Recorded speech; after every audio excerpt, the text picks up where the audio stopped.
Karnataka digital ಚಾನೆಲ್ನ ಸಮಸ್ತ ವೀಕ್ಷಕರಿಗೆ ನಮಸ್ಕಾರ. ನಾನು ರಾಮು ಅರ್ಕೇರಿ. ಸಂಡೂರಿನ ತಹಸೀಲ್ದಾರ್ ಕಚೇರಿಯಲ್ಲಿ ಶುಕ್ರವಾರ ಏಪ್ರಿಲ್ 20ರಂದು ನಡೆಯಲಿರುವ ಜಗಜ್ಯೋತಿ ಬಸವೇಶ್ವರ ಜಯಂತಿ ಅಂಗವಾಗಿ ಪೂರ್ವಭಾವಿ ಸಭೆಯನ್ನು ಹಮ್ಮಿಕೊಳ್ಳಲಾಗಿತ್ತು. ಸಮಾಜದ ಮುಖಂಡರೆಲ್ಲ ಆಗಮಿಸಿದ್ದ ಈ ಸಭೆಗೆ ರಾಷ್ಟ್ರೀಯ ಹಬ್ಬಗಳ ಆಚರಣಾ ಸಮಿತಿ ಅಧ್ಯಕ್ಷರೂ ಆದ ತಹಸೀಲ್ದಾರ್ ಅವರು ಆಗಮಿಸಿರಲಿಲ್ಲ. ತಹಸೀಲ್ದಾರ್ ತುರ್ತು ಕೆಲಸದ ನಿಮಿತ್ತ ತೆರಳಿದ್ದರಿಂದ ಡೆಪ್ಯೂಟಿ ತಹಸೀಲ್ದಾರ್ ಅವರು ಸಭೆಯನ್ನು ಮುಂದುವರಿಸಲು ಮುಂದಾದರು. ಆದರೆ ಇದಕ್ಕೆ ಒಪ್ಪದ ಸಮಾಜದ ಮುಖಂಡರು ತಹಸೀಲ್ದಾರ್ ಅವರು ಬರಬೇಕೆಂದು ಪಟ್ಟು ಹಿಡಿದು ಕುಳಿತರು. ನಮ್ಮ ಸಮಾಜದ ಕೆಲವು ಬೇಡಿಕೆಗಳಿದ್ದು ಅವರ ಅಧ್ಯಕ್ಷತೆಯಲ್ಲಿಯೇ ಸಭೆ ನಡೆಯಬೇಕೆಂದು ಒತ್ತಾಯಿಸಿದರು.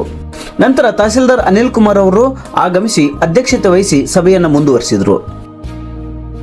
ಸಭೆಯಲ್ಲಿ ಪ್ರತಿ ವರ್ಷದಂತೆ ಕಾರ್ಯಕ್ರಮಗಳು ನಡೆಯಬೇಕೆಂಬ ಚರ್ಚೆ ನಡೆಸಲಾಯಿತು. ಈ ಬಾರಿ ಸಂಡೂರಿನ ಪ್ರಮುಖ ವೃತ್ತವೊಂದಕ್ಕೆ ಜಗಜ್ಯೋತಿ ಬಸವಣ್ಣನವರ ವೃತ್ತವೆಂದು ನಾಮಕರಣ ಮಾಡಿ ಪುತ್ಥಳಿ ನಿರ್ಮಾಣಕ್ಕೆ ಅನುವು ಮಾಡಿಕೊಡಬೇಕೆಂಬ ಚರ್ಚೆ ಪ್ರಮುಖವಾಗಿ ಕಂಡುಬಂತು.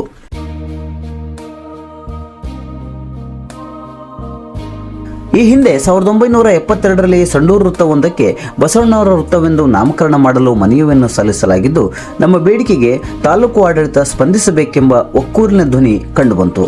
ಇದೇ ವೇಳೆ ವೃತ್ತ ನಿರ್ಮಾಣ ಹಾಗೂ ಇತರೆ ಬೇಡಿಕೆಗಳ ಈಡೇರಿಕೆಗೆ ತಹಸೀಲ್ದಾರ್ಗೆ ಮನವಿಯನ್ನು ಸಲ್ಲಿಸಲಾಯಿತು. ಈ ಬಗ್ಗೆ ಟೈಮ್ಸ್ ಆಫ್ ಕರ್ನಾಟಕ ಡಿಜಿಟಲ್ ಚಾನೆಲ್ಗೆ ಮಾಹಿತಿ ನೀಡಿ ಸಮಾಜದ ಹಿರಿಯ ಮುಖಂಡರಾದ ಗುಡೇಕೋಟೆ ನಾಗರಾಜ್ ಅವರು ಮಾತನಾಡಿ ಸಭೆಯ ವಿವರವನ್ನು ಹಂಚಿಕೊಂಡರು. ಪೂರ್ವಭಾವಿ ಸಭೆಯಲ್ಲಿ ವೀರಶೈವ ಲಿಂಗಾಯತ ಸಮಾಜದ ಮುಖಂಡರಾದ ಬಿಜಿ ಸಿದ್ದನಗೌಡ, ಚಿತ್ರಿಕೆ ಸತೀಶ್, ಬಂಡ್ರಿ ರವಿಕುಮಾರ್, ಜಿ ವೀರೇಶ್, ಶ್ರೀಕಾಂತ್ ಹಿರೇಮಠ್, ಸುರೇಶ್ ಗೌಡ, ಮೇಲ್ಸಿಮೆ ಶಂಕರಪ್ಪ, ಕಿನ್ನೂರೇಶ್ವರ, ಗಡಂಬ್ಲಿ ಚೆನ್ನಪ್ಪ, ಪುರಸಭೆ ಮುಖ್ಯಾಧಿಕಾರಿ ವಿನಯ್ ಕುಮಾರ್ ಗೌಡ, ಉಪ ತಹಶೀಲ್ದಾರ್ ಶಿವಕುಮಾರ್, ಯಶವಂತನಗರ ಶಿವಪ್ರಸಾದ್, ಮಂಜುಳಾ, ಚರಂತಯ್ಯ ಸ್ವಾಮಿ ಸೇರಿದಂತೆ ಸಮಾಜದ ಅನೇಕ ಮುಖಂಡರು ಈ ಸಭೆಯಲ್ಲಿ ಪಾಲ್ಗೊಂಡಿದ್ದರು. ಸ್ನೇಹಿತರೆ, ನೀವೇನು ನಮ್ಮ ಟೈಮ್ಸ್ ಆಫ್ ಕರ್ನಾಟಕ ಡಿಜಿಟಲ್ ಚಾನೆಲ್ಗೆ ಸಬ್ಸ್ಕ್ರೈಬರ್ ಆಗಿಲ್ಲ ಎಂದಾದರೆ ಕೂಡಲೇ ಸಬ್ಸ್ಕ್ರೈಬರ್ ಆಗುವ ಮೂಲಕ ನಮ್ಮ ಎಲ್ಲ ಸುದ್ದಿಗಳ ನಿರಂತರ ನೋಟಿಫಿಕೇಶನ್ ಪಡೆಯಿರಿ. ಮಾಹಿತಿ ಇಷ್ಟವಾದಲ್ಲಿ ಲೈಕ್ ಮಾಡಿ ಹಾಗೂ ಶೇರ್ ಮಾಡಿ.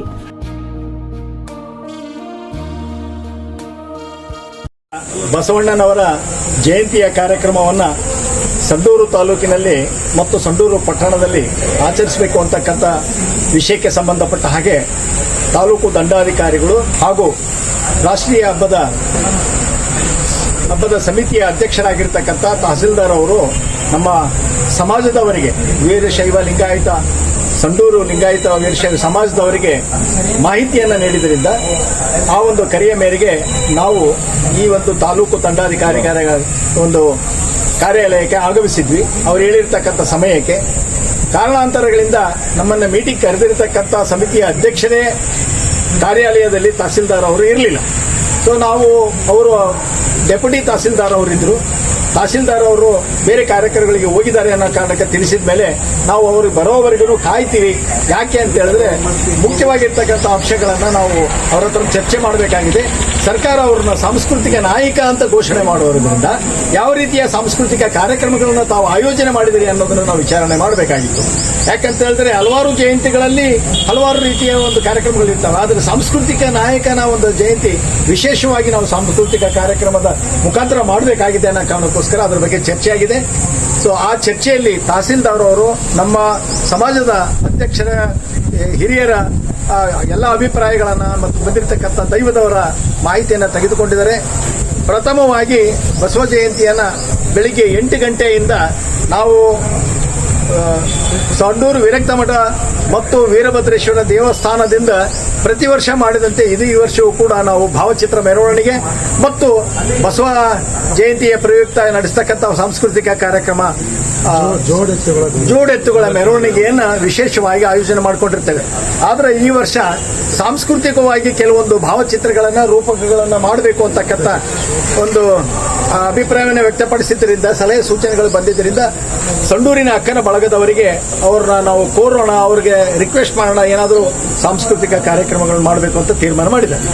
ತದನಂತರ ಅದಾದ ಮೇಲೆ ಮತ್ತೆ ಸಾಯಂಕಾಲ ನಾವು ಊರಿನಲ್ಲಿ ಮೆರವಣಿಗೆ ಆಗ್ತಾಲೆ ತಾಲೂಕು ಕಚೇರಿಯಲ್ಲಿ 10 ಗಂಟೆಗೆ ಅಧಿಕೃತವಾಗಿ ಬಸವ ಜಯಂತಿಯ ಆಚರಣೆಯನ್ನು ನಾವು ಮಾಡಬೇಕಾಗುತ್ತೆ. ಸಮಾಜದವರೆಲ್ಲ ನಾವು ಬಂದು ನಮ್ಮ ಕಚೇರಿಯಲ್ಲಿ ತಾಲೂಕು ದಂಡಾಧಿಕಾರಿಗಳ ಕಚೇರಿಯಲ್ಲಿ ಆ ಒಂದು ಕಾರ್ಯಕ್ರಮದಲ್ಲಿ ಭಾಗವಹಿಸ್ತೀವಿ. ತದನಂತರ ಸಂಡೂರಿನ ಮುಖ್ಯ ಬೀದಿಗಳಲ್ಲಿ ಎತ್ತುಗಳ ಮೆರವಣಿಗೆ, ಜೋಡೆತ್ತುಗಳ ಮೆರವಣಿಗೆ ನಡ್ಕೊಂಡು ಬರ್ತದೆ. ವಿಶೇಷವಾಗಿ ತಹಸೀಲ್ದಾರ್ ಅವರು ಈ ಸಾಂಸ್ಕೃತಿಕ ನಾಯಕನ ಈ ಒಂದು ಜಯಂತಿಯನ್ನ ಇನ್ನೂ ಹೆಚ್ಚಿನ ಒಂದು ರೀತಿಯಲ್ಲಿ ನಾವು ಆಚರಣೆ ಮಾಡೋದಾದರೆ ಸೂಕ್ತ ಸಲಹೆಗಳನ್ನು ಕೊಡ್ರಿ ಅಂತ ಕೇಳಿದಾಗ ನಮ್ಮ ಹಿರಿಯರೆಲ್ಲರೂ ಸೂಚನೆ ಮಾಡಿದರು, ಒಂದು ಸಾಂಸ್ಕೃತಿಕ ಕಾರ್ಯಕ್ರಮವನ್ನು ಮಾಡ್ರಿ ಅಂತ.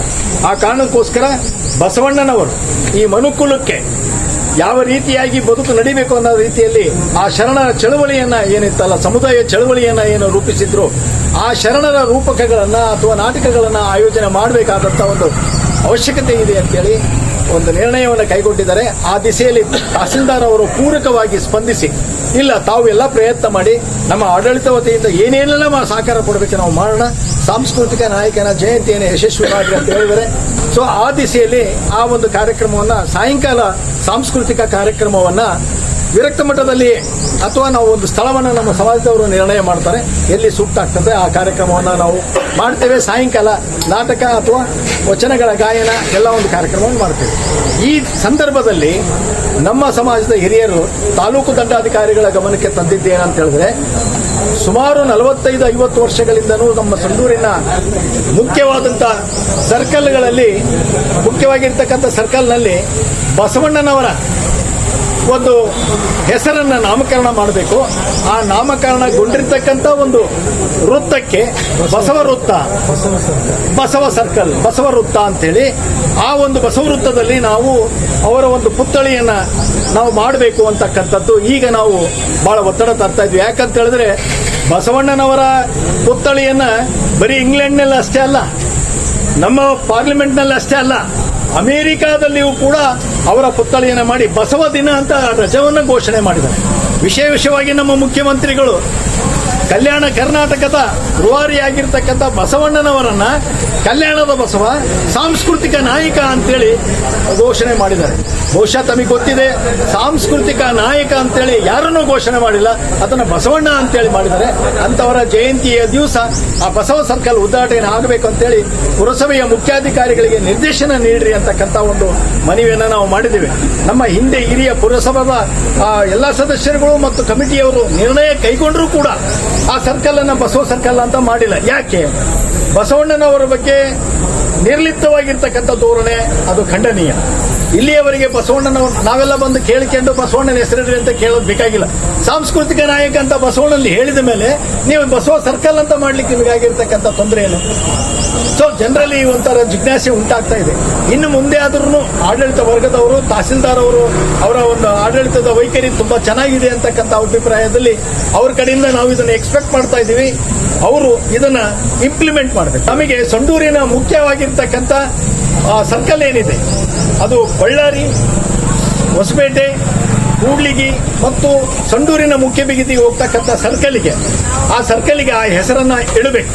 ಇಲ್ಲಿಯವರೆಗೆ ಪುರಸಭೆಯಲ್ಲಿ ಆ ಸರ್ಕಲ್ಗೆ ಯಾವುದೇ ಅಧಿಕೃತವಾಗಿ ಹೆಸರಿಲ್ಲ. ಆ ಹೆಸರು ಈಗ ತಾವು ದಯಮಾಡಿ ಬಸವ ಸರ್ಕಲ್ ಅಂತ ಮಾಡಬೇಕು. ಮುಖ್ಯ ಸರ್ಕಲ್ ಏನಿದೆಯಲ್ಲ ಸರ್, ಒಂದು ಕಡೆ ರೋಡ್ ಹೊಸಪೇಟೆಗೆ ಹೋಗುತ್ತೆ, ಒಂದು ಬಳ್ಳಾರಿಗೆ ಹೋಗುತ್ತೆ, ಒಂದು ಕೂಡ್ಲಿಗೆ ಹೋಗುತ್ತೆ, ಒಂದು ಊರಿನಲ್ಲಿ ಹೋಗುತ್ತೆ. ಆ ಮುಖ್ಯ ಸರ್ಕಲ್ ಏನಿದೆ ಆ ಸರ್ಕಲ್ ಅನ್ನ ಬಸವವೃತ್ತ ಸರ್ಕಲ್ ಅಂತಕ್ಕಂಥ ಮಾಡೋದ್ರಿಂದ ಇಡೀ ಎಲ್ಲಾ ವರ್ಗದ ಜನ ಬಹಳ ಸಂತೋಷ ಪಡ್ತಕ್ಕಂಥ ಕೆಲಸ ಆಗ್ತದೆ. ಎಲ್ಲಾ ಪ್ರತಿಯೊಬ್ಬ ಧರ್ಮದವರು ಕೂಡ ಅದನ್ನು ಇಷ್ಟಪಡ್ತಾರೆ. ಯಾರೂ ನಮ್ಮನ್ನ ವಿರೋಧ ಮಾಡ್ತಾ ಇಲ್ಲ. ಪುರಸಭೆಯ ಅಧಿಕಾರಿಗಳ ನಿರ್ಲಕ್ಷ್ಯದಿಂದ ಅದು ತಡ ಆಗಿದೆ. ಇನ್ನು ಮೇಲಾದ್ರೂ ತಹಸೀಲ್ದಾರ್ ಅವರು ಅದನ್ನು ತಕ್ಷಣ ಈ ಒಂದು ಸುಸಂದರ್ಭ ಸಾಂಸ್ಕೃತಿಕ ನಾಯಕ ಅಂತ ಸರ್ಕಾರ ಆದೇಶ ಕೊಟ್ಟರು ಕೂಡ ಇವರು ಮಾಡದೆ ಹೋದ್ರೆ ಅದು ಸರ್ಕಾರದ ಆದೇಶವನ್ನ ಧಿಕ್ಕಾರ ಮಾಡಿದಂಗೆ ಆಗ್ತದೆ. ಆ ಕಾರಣಕ್ಕೋಸ್ಕರ ಅದನ್ನು ಅನುಷ್ಠಾನ ಮಾಡಬೇಕು ಅಂತಕ್ಕಂಥ ಮಾತನ್ನ ಹೇಳಿಬಿಟ್ಟು